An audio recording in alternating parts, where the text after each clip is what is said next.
Radha Vallabh Shri everyone, Radha Vallabh Shri everyone. नारायणं नमस्कृत्यं नरं च नरोत्तमं देवी सरस्वती व्यासं ततो जयमुदीरये। राधा मेरी माते है, पिता मेरे घनश्याम, इन दोनों की चरणों में मेरा कोटि कोटि प्रणाम। ओम श्री परमात्मने नमः। श्री गणेशाय नमः। पापों और पुण्यों के फलों का वर्णन, भूमिखंड पद्म पुराण। अयाति बोले, मातले मृत्यु लोक के मानव बड़े भयानक पाप करते हैं, उन्हें उन कर्मों का क्या फल मिलता है, इस समय यही बात बताओ। मातली ने कहा, राजन, जो लोग वेदों की निंदा और वेदोक्त सदाचार की गणना करते हैं तथा जो अपने कुल के आचार का त्याग करके दूसरों का आचार ग्रहण करते हैं, जो सब साधुओं को पीड़ा देते हैं, वे सब पातकी है। तत्ववेता पुरुषों ने इन दुष्कर्मों को पातक नाम दिया है।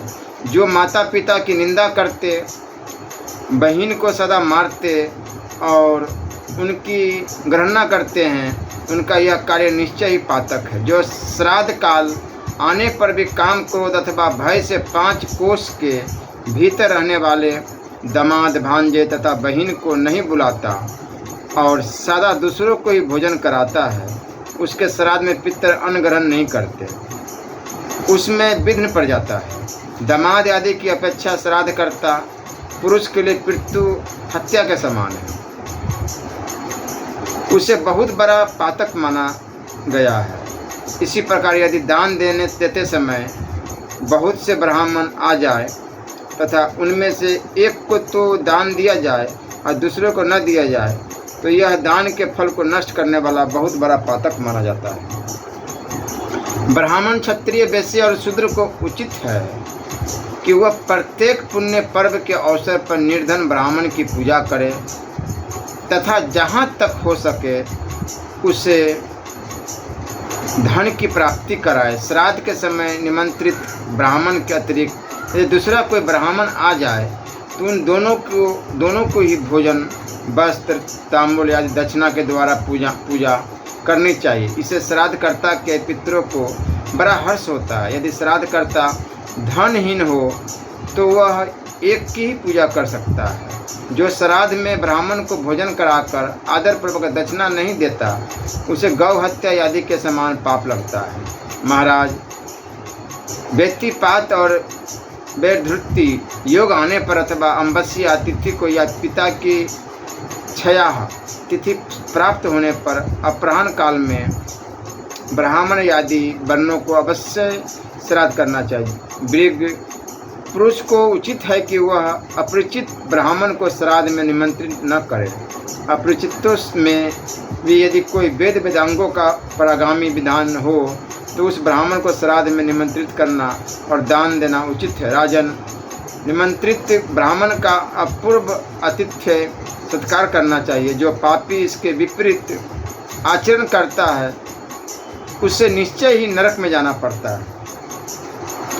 इसलिए दान, श्राद्ध तथा पर्व के अवसर पर ब्राह्मणों को निमंत्रित करना आवश्यक है। पहले ब्राह्मण की भली भांति जांच और परख कर लेनी चाहिए, उसके बाद उसे श्राद्ध और दान में सम्मिलित करना उचित है। जो बिना ब्राह्मण के श्राद्ध करता है उसके घर में पितर भोजन नहीं करते, साप देकर लौट जाते हैं। ब्राह्मणहीन श्राद्ध करने से मनुष्य महापापी होता है तथा ब्राह्मण घाती कहलाता है। राजन, जो पितृ कुल के आचार का परित्याग करके स्वेच्छानुसार बर्ताव करता है उसे महापापी समझना चाहिए।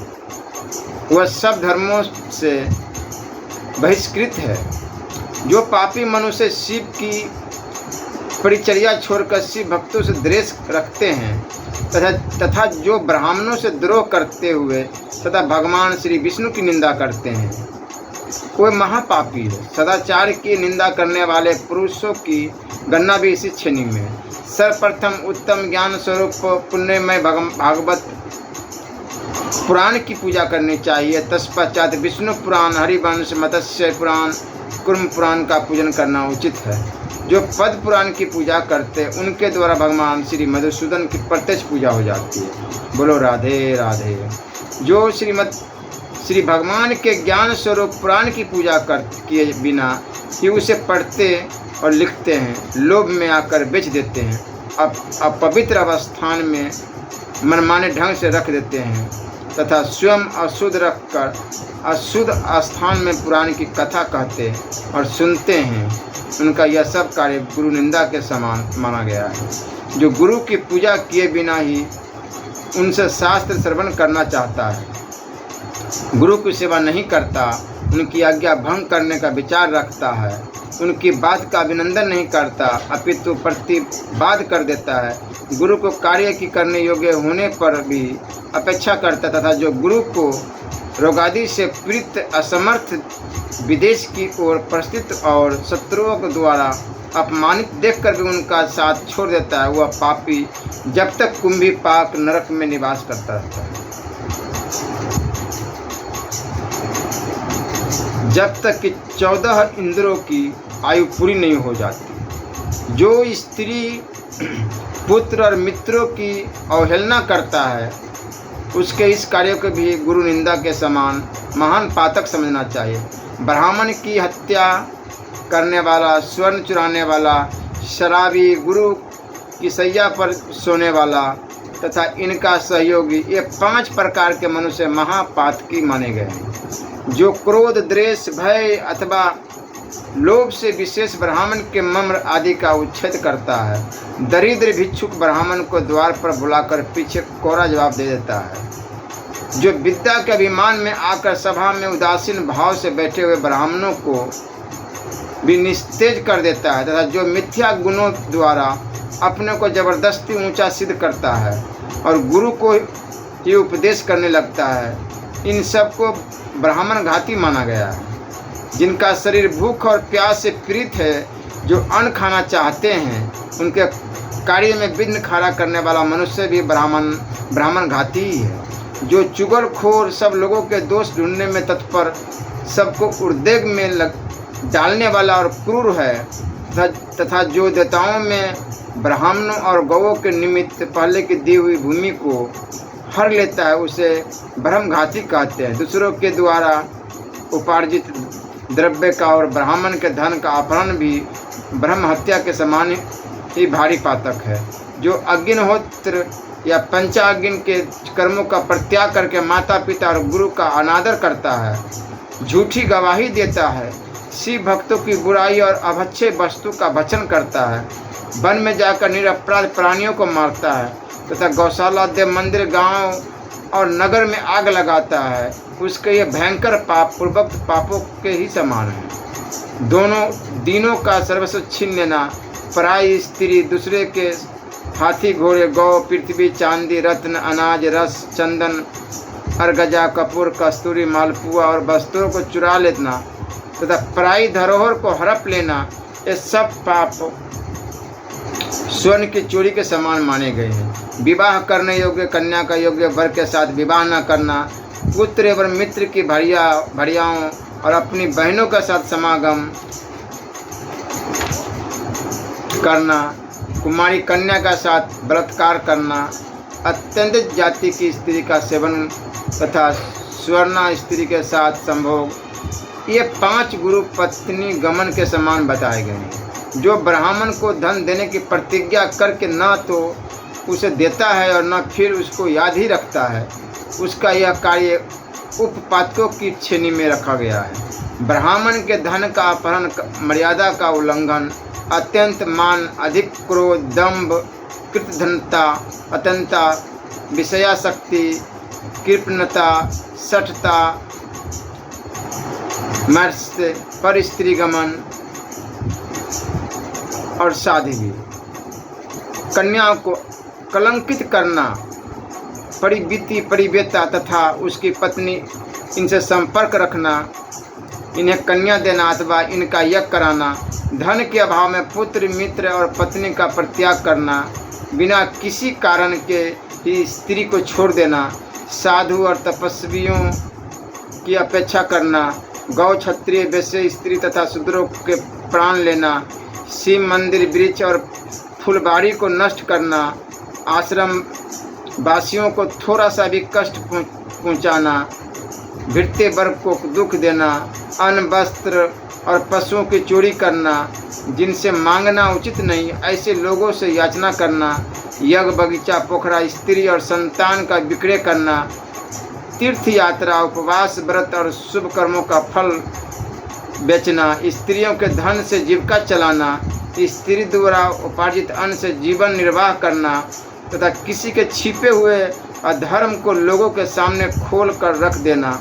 इन सब पापों में जो लोग रचे पचे रहते हैं, जो दूसरों के दोष बताते, पराय छिद्र पर दृष्टि रखते, औरों का धन हड़पना चाहते और पर स्त्रियों पर कुदृष्टि रखते हैं, इन सभी पापियों को गौ घातक के तुल्य समझना चाहिए। जो मनुष्य झूठ बोलता, स्वामी मित्र और गुरु से द्रोह रखता, माया रखता और सठता करता है, जो स्त्री पुत्र मित्र बालक वृद्ध दुर्बल मनुष्य भिड़ते अतिथि और बंधु बांधवों को भूखे छोड़ अकेले भोजन कर लेता है, जो अपने तो खूब मिठाई उड़ाते और दूसरों को अन्न भी नहीं देते, उन सब को पृथक पाकी समझना चाहिए। वेदज्ञ पुरुषों में उनकी बड़ी निंदा की गई है। जो स्वयं ही नियम लेकर फिर उन्हें छोड़ देते हैं, उन्होंने दूसरों के साथ धोखा किया है। जो मदिरा पीने वालों से संसर्ग रखते और घाव एवं रोग से पीड़ित तथा भूख प्यास से व्याकुल गौ का यत्नपूर्वक पालन नहीं करते, वे गौ हत्यारे माने गए हैं। उन्हें नरक की यातना भोगनी पड़ती है। जो सब प्रकार के पापों में डूबे रहते, साधु ब्राह्मण गुरु और गौ को मारते तथा सन्मार्ग में स्थित निर्दोष स्त्री को पीटते हैं, जिनका सारा शरीर आलस्य से व्याप्त रहता है, अतः जो बार बार सोया करते हैं, जो दुर्बल पशुओं को काम में लगाते, बलपूर्वक हाँकते, अधिक भार लादकर कष्ट देते और घायल होने पर उन्हें जोतते रहते हैं, जो दुरात्मा मनुष्य बैलों को बधिया करते हैं तथा गाय के बछड़ों को नाचते हैं, वे सभी महापापी हैं। उनके ये कार्य महापातकों के तुल्य है। जो भूख प्यास और परिश्रम से पीड़ित एवं आशा लगाकर घर पर आए हुए अतिथि का अनादर करते हैं, जो नरकगामी होते हैं। जो मूर्ख अनाथ विकल दीन बालक वृद्ध और क्षुधातुर व्यक्ति पर दया नहीं करते, उन्हें नरक के समुद्र में गिरना पड़ता है। जो नीति शास्त्र की आज्ञा का उल्लंघन करके प्रजा से मनमाना कर वसूल करते हैं और अकारण ही दंड देते हैं, उन्हें नरक में पकाया जाता है। जिस राजा के राज्य में प्रजा सूदखोरों अधिकारियों और चोरों द्वारा पीड़ित होती है, उसे नरकों में पकना पड़ता है। जो ब्राह्मण अन्याय राजा से दान लेते हैं, उन्हें भी घोर नरकों में जाना पड़ता है। पापाचारी पूर्ववासियों का पाप राजा का ही समझा जाता है, अतः राजा को उस पाप से डरकर प्रजा को शासन में रखना चाहिए। जो राजा भली भांति विचार न करके जो चोर नहीं है उसे भी चोर के समान दंड देता और चोर को भी साधु समझकर छोड़ देता है, वह नरक में जाता है। जो मनुष्य दूसरों के घी तेल मधु गुड़ ईख दूध साग दही मूल फल घास लकड़ी फूल पत्ती कासा चांदी जूता छाता बैलगाड़ी पालकी मुलायम आसन तांबा शीशा रांगा शंख बंसी आदि बाजा घर की सामग्री ऊन कपास रेशम रंग पत्र आदि तथा महीन वस्त्र चुराते हैं या इसी तरह के दूसरे द्रव्यों का अपहरण करते हुए सदा नरक में पड़ते हैं। दूसरे की वस्तु थोड़ी हो या बहुत, जो उस पर समता करके उसे चुराता है, वह निस्संदेह नरक में गिरता है। इस तरह के पाप करने वाले मनुष्य मृत्यु के पश्चात यमराज की आज्ञा से यमलोक में जाते हैं। यमराज के महाभयंकर दूत उन्हें ले जाते हैं। उस समय उनको बहुत दुख उठाना पड़ता है। देवता, मनुष्य तथा पशु पक्षी, इनमें से जो भी अधर्म में मन लगाते हैं उनके शासक धर्मराज माने गए हैं। वे भांति भांति के भयानक दंड देकर पापों का भोग कराते हैं। विनय और सदाचार से युक्त मनुष्य यदि भूल से मलिन आचार में लिप्त हो जाए तो उनके लिए गुरु ही शासक माने गए हैं। वे कोई प्रायश्चित कराकर उनके पाप को धो सकते हैं। ऐसे लोगों को यमराज के पास नहीं जाना पड़ता। पर स्त्री, लंपट, चोर तथा अन्यायपूर्वक बर्ताव करने वाले पुरुषों पर राजा का शासन होता। राजा ही उनके दंड विधाता माने गए हैं। परंतु जो पाप छिप कर किए जाते हैं उनके लिए धर्मराज ही दंड का निर्णय करते हैं। इसलिए अपने किए हुए पापों के लिए प्रायश्चित करना चाहिए, अन्यथा वे करोड़ों कल्पों में फिर भोग कराए बिना नष्ट नहीं होते। मनुष्य मन, वाणी तथा शरीर से जो कर्म करता है उसका फल उसे स्वयं भोगना पड़ता है। कर्मों के अनुसार उसकी सद्गति या अधोगति होती है। राजन, इस प्रकार संक्षेप से मैंने तुम्हें पापों के भेद बताए हैं। बोलो अब क्या सुनाऊं? याति ने कहा, मातले, अधर्म के सारे फलों का वर्णन तो मैंने सुन लिया, अब धर्म का फल बताओ। मातले ने कहा, राजन, जो श्रेष्ठ ब्राह्मणों को जूता और खराव दान करता है वह बहुत बड़े विमान पर बैठकर सुख से परलोक की यात्रा करता है। वस्त्र दान करने वाला मनुष्य दिव्य वस्त्र धारण करके परलोक में जाते हैं। पालकी दान करने से भी जीव विमान द्वारा सुखपूर्वक यात्रा करता है। सुखासन, गद्दे, कुर्सी आदि के दान से भी वह सुखपूर्वक जाता है। बगीचा लगाने वाला पुरुष शीतल छाया में सुख से परलोक की यात्रा करता है। फूल माला दान करने वाले पुरुष पुष्पक विमान से जाते हैं। और जो देवताओं के लिए मंदिर, सन्यासियों के लिए आश्रम तथा अनाथों और रोगियों के लिए घर बनवाते हैं वे परलोक में उत्तम महलों के भीतर रहकर विहार करते हैं। जो देवता, अग्नि, गुरु, ब्राह्मण, माता और पिता की पूजा करता है तथा गुणवानों और दीनों को रहने के लिए घर देता है वह सब कामनाओं को पूर्ण करने वाले ब्रह्मलोक को प्राप्त होता है। राजन, जिसने श्रद्धा के साथ ब्राह्मण को एक कौड़ी का भी दान किया है वह स्वर्गलोक में देवताओं का अतिथि होता है तथा उसकी कीर्ति बढ़ती है। अतः श्रद्धापूर्वक दान देना चाहिए, उसका फल अवश्य होता है। अहिंसा, क्षमा, सत्य, लज्जा, श्रद्धा, इंद्रिय संयम, दान, यज्ञ, ध्यान और ज्ञान ये धर्म के 10 साधन हैं। अन्न देने वाले को प्राणदाता कहा गया है और जो प्राणदाता है वही सब कुछ देने वाला है। अतः अन्न दान करने से सब दोनों का फल मिल जाता है। अन्न से पुष्ट होकर ही मनुष्य पुण्य का संचय करता है।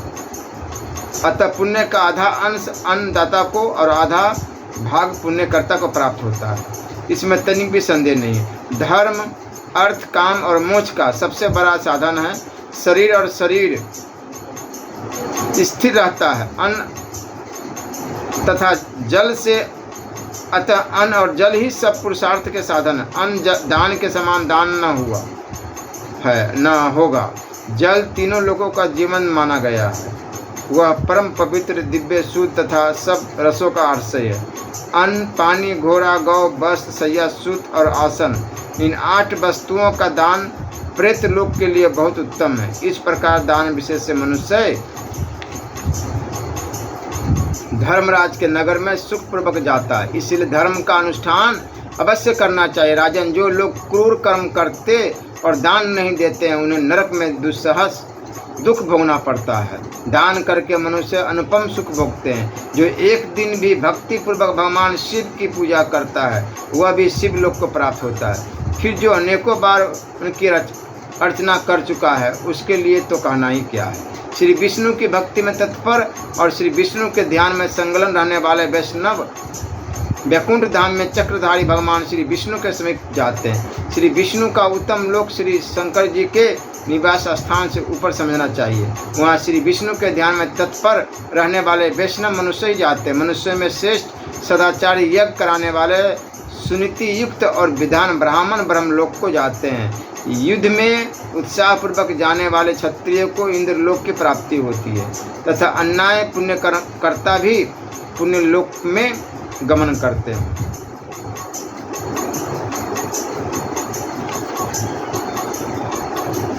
कोई लोक दाह और प्रलय से रहित है।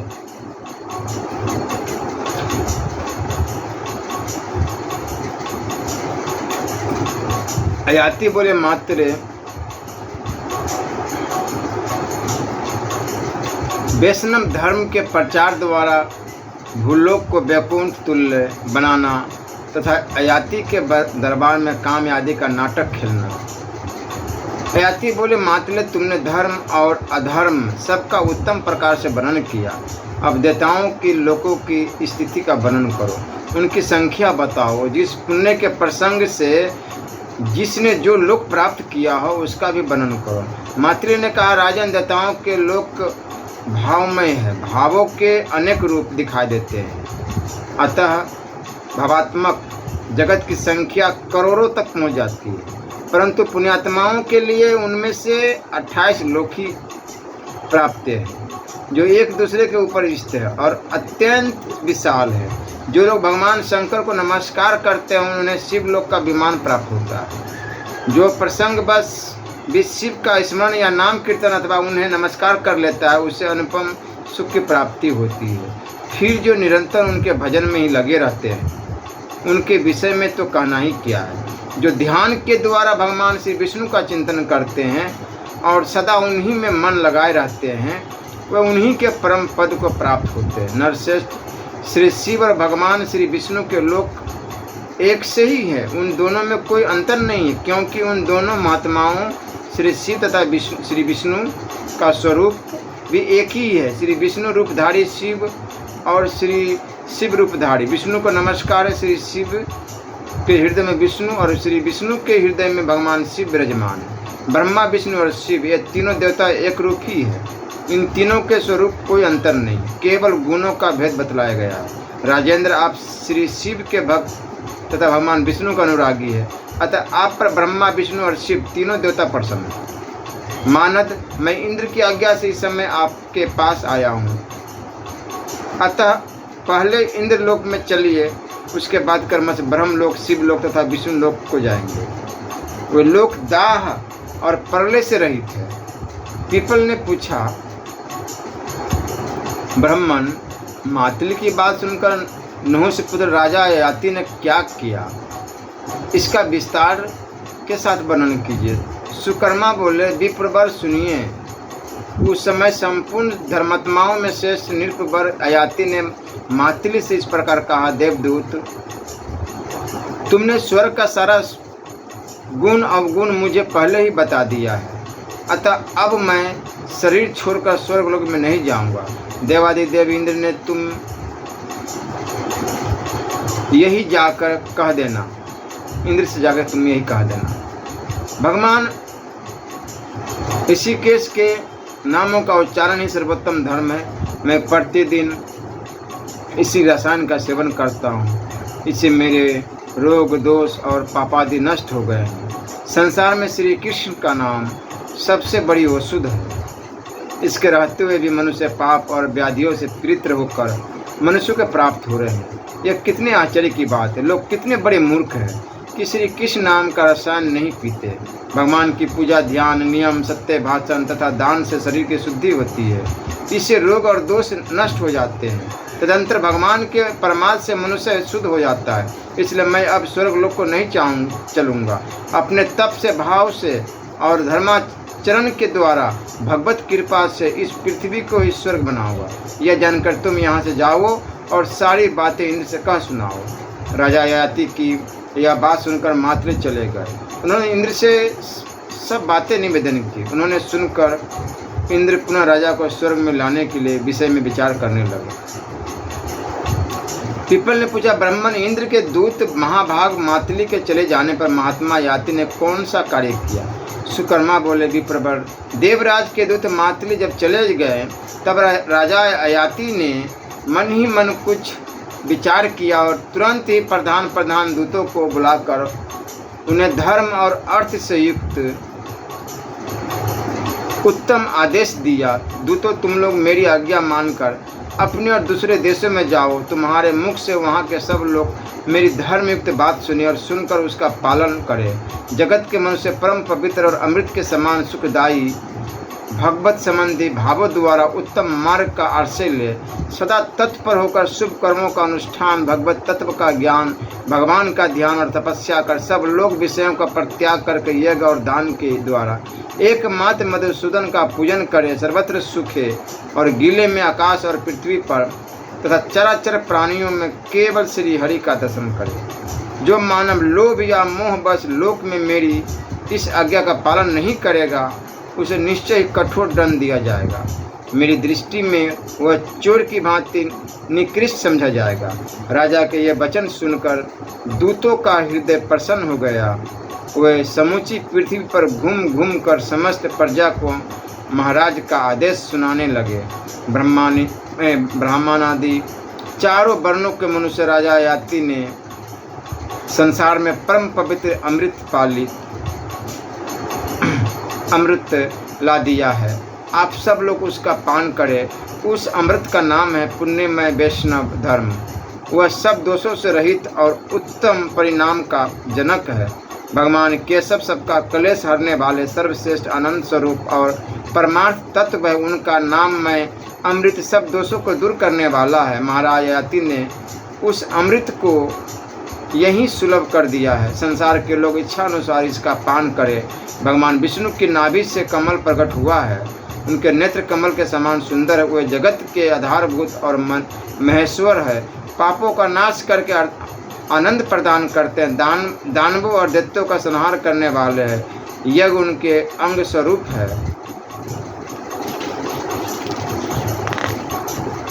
उनके हाथ में सुदर्शन चक्र शोभा पाता है। वे पुण्य की निधि और सुख रूप है। उनके स्वरूप का कहीं अंत नहीं है। संपूर्ण विश्व उनके हृदय में निवास करता है। वह निर्मल सबको आराम देने वाले श्री राम नाम से विख्यात, सब में रमन करने वाले, मूढ़ दैत्य के शत्रु, आदित्य स्वरूप, अंधकार के नाशक, मल रूप, कमलों के लिए चांदनी रूप, लक्ष्मी के लिए निवास स्थान सगुण और देवेश्वर है। उनका नामामृत सब दोषों को दूर करने वाला राजा याति ने उसे यही सुलभ कर दिया है। सब लोग उसका पान करें। यह नामामृत स्तोत्र दोषहारी और उत्तम पुण्य का जनक है। लक्ष्मीपति भगवान विष्णु में भक्ति रखने वाला जो महात्मा पुरुष प्रतिदिन प्राप्त काल नियम पूर्वक इसका पाठ करता है, सुनता है, वह मुक्त हो जाता है। सुकर्मा कहते राजा याति के दूत संपूर्ण देशों, द्वीपों, नगरों और गांवों में कहते फिरते थे, लोगों महाराज की आज्ञा सुनो। तुम लोग पूरा जोर लगाकर सर्वतोभावेन भगवान विष्णु की पूजा करो। दान, यज्ञ, शुभ कर्म, धर्म और पूजन आदि के द्वारा भगवान मधुसूदन की आराधना करते हुए मन की संपूर्ण वृत्तियों से उन्हीं का ध्यान चिंतन करो। इस प्रकार राजा के उत्तम आदेश का जो शुभ पुण्य उत्पन्न करने वाला था, भूतल निवासी सब लोगों ने श्रवण किया।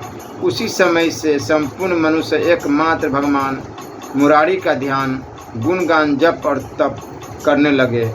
वेदोक्त सूत्रों मंत्रों द्वारा जो कानों को पवित्र करने वाले तथा अमृत के समान मधुर थे, श्री केशव का यजन करने लगे। उनका चित्त सदा भगवान में ही लगा रहता था। वह समस्त विषय और दोषों का परित्याग करके व्रत, उपवास, नियम और दान के द्वारा भक्ति पूर्वक जग निवास श्री विष्णु का पूजन करते थे। राजा का भगवत आराधन संबंधी आदेश भूमंडल पर प्रबलित हो गया। सब लोग वैष्णव प्रभाव के कारण भगवान का यजन करने लगे। यज्ञ विधि को जानने वाले विधान, नाम और कर्मों के द्वारा श्री विष्णु का यजन करते और उन्हीं के ध्यान में संलग्न रहते थे। उनका सारा उद्योग भगवान के लिए ही होता था। वे विष्णु पूजा में निरंतर लगे रहते थे। जहाँ तक यह सारा भूमंडल है और जहाँ तक प्रचंड किरणें वाले भगवान सूर्य तपते, वहाँ तक समस्त मनुष्य भगवत भक्त हो गए हैं। श्री विष्णु के प्रभाव से उनका पूजन, स्तुवन और नाम कीर्तन करने से सबके शोक दूर हो गए। सभी पुण्यात्मा और तपस्वी बन गए। किसी को रोग नहीं सताया था। सब के सब दोष और रोष से शून्य, समस्त ऐश्वर्य से संपन्न हो गए थे। महाभाग उन लोगों के घरों के दरवाजों पर सदा ही पुण्य में कल्प वृक्ष समस्त कामनाओं को पूर्ण करने वाली गौ रहती थी। उनके घर में चिंतामणि नाम की मणि थी, जो परम पवित्र संपूर्ण मनर्थों को पूर्ण करने वाली मानी गई है। भगवान विष्णु की कृपा से पृथ्वी के समस्त मानव सब प्रकार के दोषों से रहित हो गए थे। पुत्र तथा पुत्र उनकी शोभा बढ़ाते थे। वे मंगल से युक्त परम पुण्यात्मा, दानी, ज्ञानी और ध्यान परायण धर्म के ज्ञाता महाराज याति के शासन काल में दुर्भिक्ष और व्याधियों का भय नहीं था। मनुष्य की अकाल मृत्यु नहीं होती थी। सब लोग विष्णु संबंधी व्रतों का पालन करने वाले और वैष्णव थे। भगवान का ही ध्यान और उन्हीं के नामों का जप उनकी दिनचर्या का अंग बन गया था। वे सब लोग भाव भक्ति के साथ भगवान की आराधना में तत्पर रहते थे। दृश्यश्रेष्ठ उस समय सब शोभा पाते थे। उसके घर साफ सुथरे और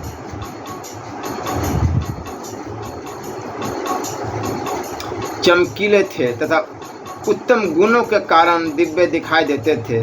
सर्वत्र वैष्णव भाव छा रहा था। नाना प्रकार के मांगलिक उत्सवों का दर्शन होता था। विप्रवर भूलोक में सदा शंखों की ध्वनियाँ सुनाई पड़ती थी जो आपस में टकराया करती थी। वह ध्वनियाँ समस्त दोषों और पापों का विनाश करने वाली थी। भगवान विष्णु में भक्ति रखने वाली स्त्रियों ने अपने अपने घर के दरवाजे पर शंख, स्वास्तिक और पद की आकृतियाँ लिख रखी थी। सब लोग केशव का गुणगान करते थे। कोई हरि और मुरारी का उच्चारण करता तो कोई श्री अच्युत तथा माधव का नाम लेता था। कितने श्री नरसिंह, कमल नयन गोविंद, कमलापति, कृष्ण और राम नाम की रट लगाते हुए भगवान की शरण में जाते, मंत्रों के द्वारा उनका जप करते तथा पूजन भी करते थे। सब के सब वैष्णव थे। अतः वे श्री विष्णु के ध्यान में मग्न रहकर उन्हीं को दंडवत प्रणाम किया करते थे। श्री कृष्ण, विष्णु, हरि, राम, कुंद, मधुसूदन, नारायण, ऋषिकेश, नरसिंह, अच्युत, केशव, पद्मनाभ, वासुदेव, वामन, बरा, कमट, मत्स्य, कपिल, सुराधिप, विश्ववेश, विश्वरूप, अनंत, अनग, सूचि, पुरुष, पुष्कराज, श्रीधर, श्रीपति, हरि, श्री सिद्ध, श्रीनिवास, सुमोच, मोक्षद और प्रभु इन नामों का उच्चारण करते हुए पृथ्वी के समस्त मानव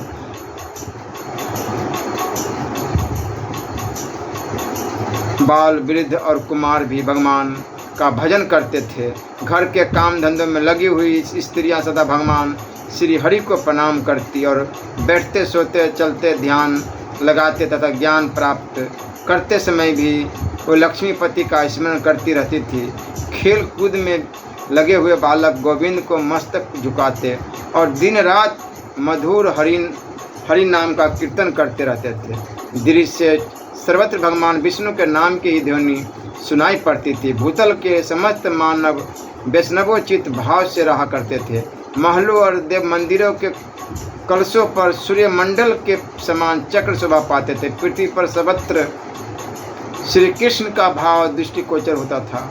यह भूतल विष्णु लोक की समानता को पहुंच गया था। वैकुंठ में वैष्णव लोग जैसे विष्णु का उच्चारण करते हैं उसी प्रकार इस पृथ्वी पर मनुष्य कृष्ण नाम का कीर्तन करते थे। भूतल और वैकुंठ दोनों लोगों का एक ही भाव दिखाई देता था।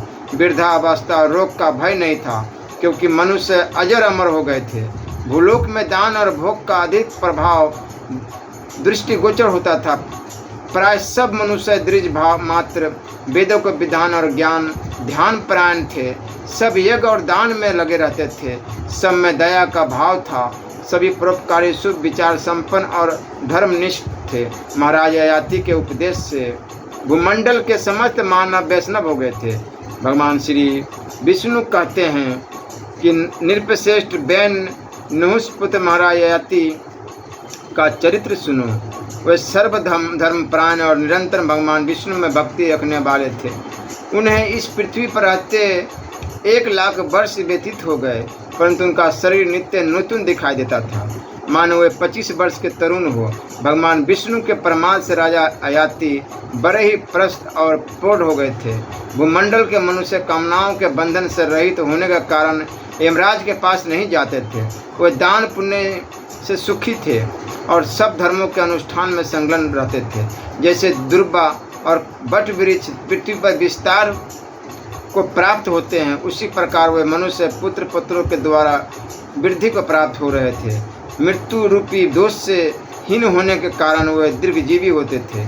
उनका शरीर अधिक काल तक ढूंढ रहता था। वे सुखी थे और बुढ़ापे का रोग उन्हें छू भी नहीं सकता था।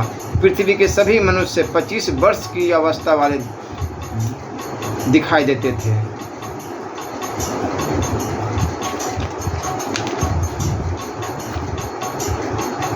श्री राधा वल्लभ लाल की जय।